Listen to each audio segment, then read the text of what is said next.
Olá, agora a gente vai demonstrar para vocês como fazer uma conceituação junto com o paciente. O que isso quer dizer? Como demonstrar para o paciente o passo a passo do ciclo de manutenção do problema dele.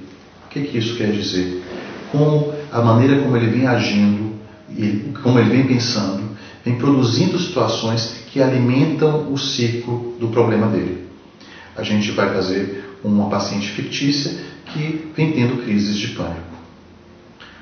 Olá, Renata. Bom dia, doutor.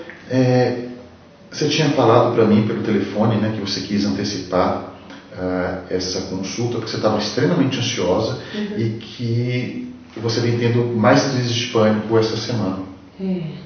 E eu queria que você me explicasse um pouco, ou me descrevesse um pouco o que foi que aconteceu, como é que foi essa crise essa semana, Renata? Me parece que veio do nada. Eu estava perto de um supermercado, perto da minha casa, e eu comecei a passar muito mal. Desculpa te interromper, eu vou te interromper um pouquinho enquanto você está falando, porque eu vou tentar entender passo a passo o que aconteceu. Quando você estava no supermercado, antes de começar a ficar ansiosa, você notou alguma alteração no seu corpo? Você estava prestando atenção em alguma coisa acontecendo com você? Na hora que eu desci do carro, apesar de ser perto, eu preferi ir de carro, que eu tinha outras coisas para fazer. Depois eu estava pensando no que eu ia fazer depois. E eu já vim no carro um pouco ofegante.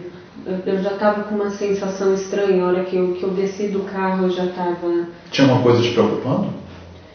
Eu estava pensando no que eu tinha que fazer e eu estava muito preocupada, na verdade, com um projeto que eu tinha que entregar à tarde, que estava ainda incompleto. Eu achei que não ia dar tempo de chegar e fazer, e eu ainda tinha que passar num monte de lugar, queria entrar mais cedo no trabalho.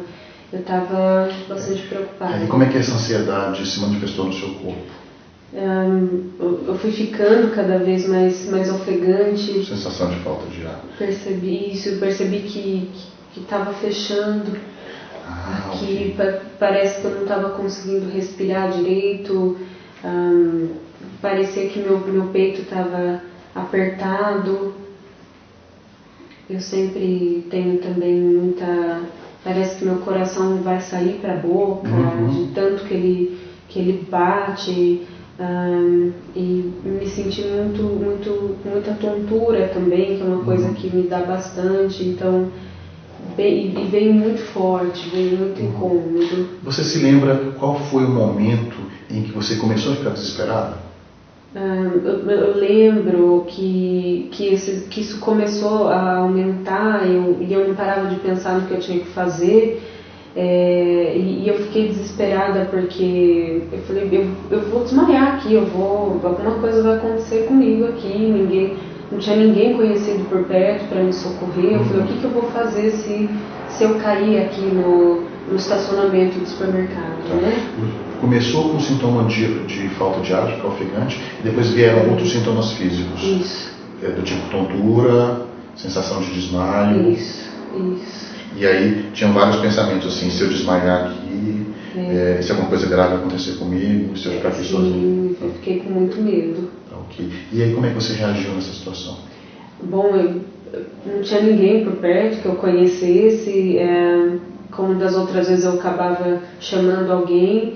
E tem uns bancos ali no estacionamento. Eu sentei ali e fiquei ali desesperada, né? Eu fiquei preocupada, fiquei olhando para ver se eu achava alguém que eu conhecia naquele momento.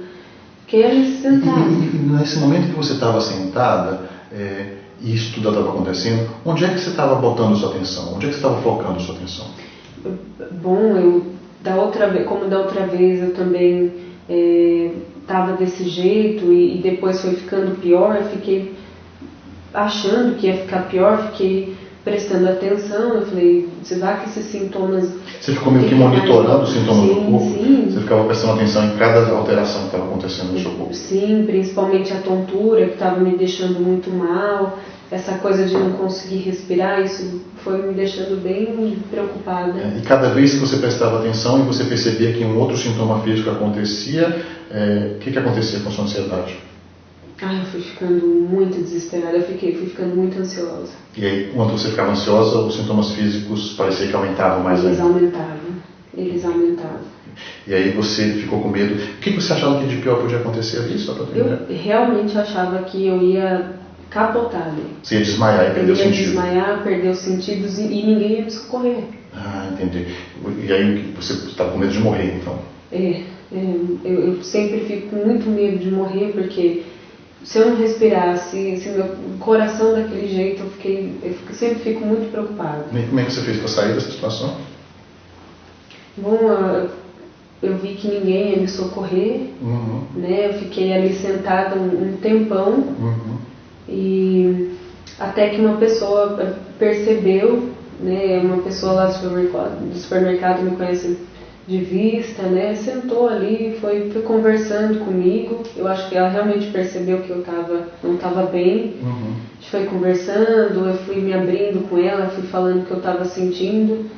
Não sei, foi melhorando. Então, à medida que você conversava com ela, você se acalmava e parecia que aqueles sintomas físicos se dissipavam. Foi melhorando. E você também comentou comigo que essas crises de pânico têm afetado uma série de coisas. Você tem começado a não fazer e se esquivar e fugir de uma série de situações. Até esse dia de eu ter conseguido, eu estava até, apesar de estar super preocupada, eu estava até feliz de ter conseguido dirigir, porque eu tenho evitado dirigir, porque tenho muito medo, né, de no carro ter essa crise, acontecer alguma coisa. Mas eu não saio mais, né? Eu tenho muito medo, na verdade, de passar mal e não ser socorrida, então eu deixo de ir sozinha para os lugares. Então eu gostava muito de ir no shopping, de ir ao shopping de sexta, sábado, a hora que eu saía do trabalho, eu não vou mais.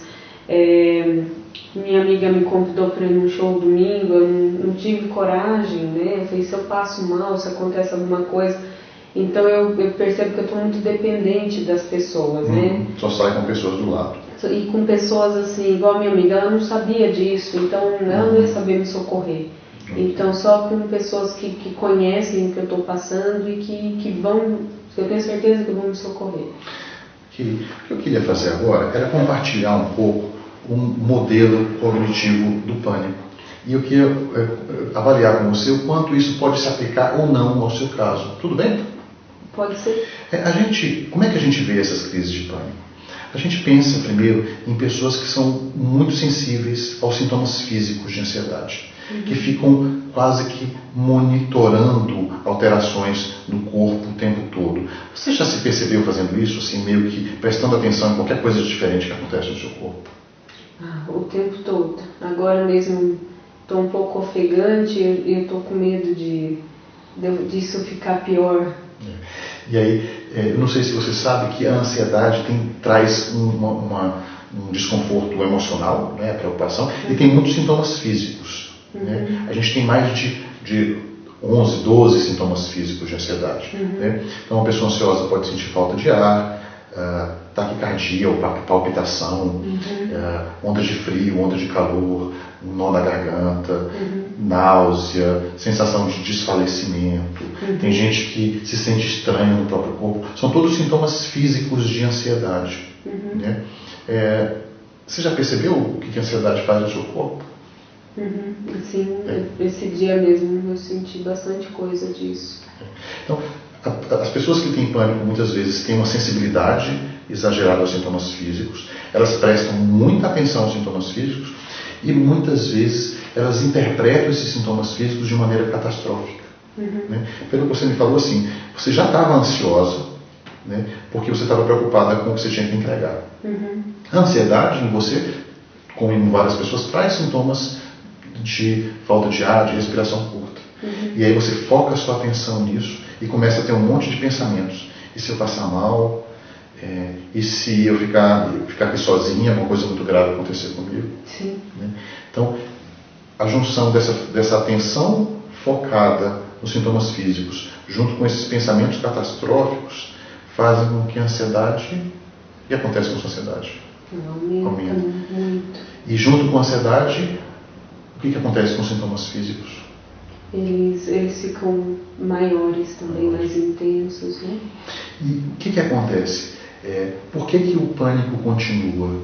Porque você acredita que você vai passar mal e de alguma maneira você foge da situação. Você ou fica prestando atenção o tempo todo no sintoma físico e faz com que a ansiedade não baixe, ou sai da situação ou pede ajuda e você acredita que as coisas só não aconteceram de pior porque você fugiu ou porque alguém ficou com você. Né? Isso vai alimentando o ciclo do pânico. Isso faz sentido para você? Faz muito sentido. A ideia da terapia é poder trabalhar com você assim, o seu foco da atenção, né? Tentar se acostumar um pouco mais com os sintomas físicos de ansiedade, conseguir colocar o foco da atenção no presente, né? Conseguir trabalhar essas interpretações catastróficas que você tem, essa certeza de que tudo vai dar errado, que vai passar mal, e a gente conseguir também ajudar bem aos pouquinhos, bem devagar, você encarar algumas situações de frente, bem devagarzinho, para a gente avaliar se o pior vai acontecer ou não. Tá certo. Não sei se isso faz sentido para você. Faz muito sentido. E aí o que eu gostaria de trabalhar com você é a gente começar a pensar todas as situações que estão sendo afetadas na sua vida, tudo que você está fugindo, para a gente começar a fazer uma lista, uma hierarquia das coisas que você está se esquivando. Pode ser? Pode ser.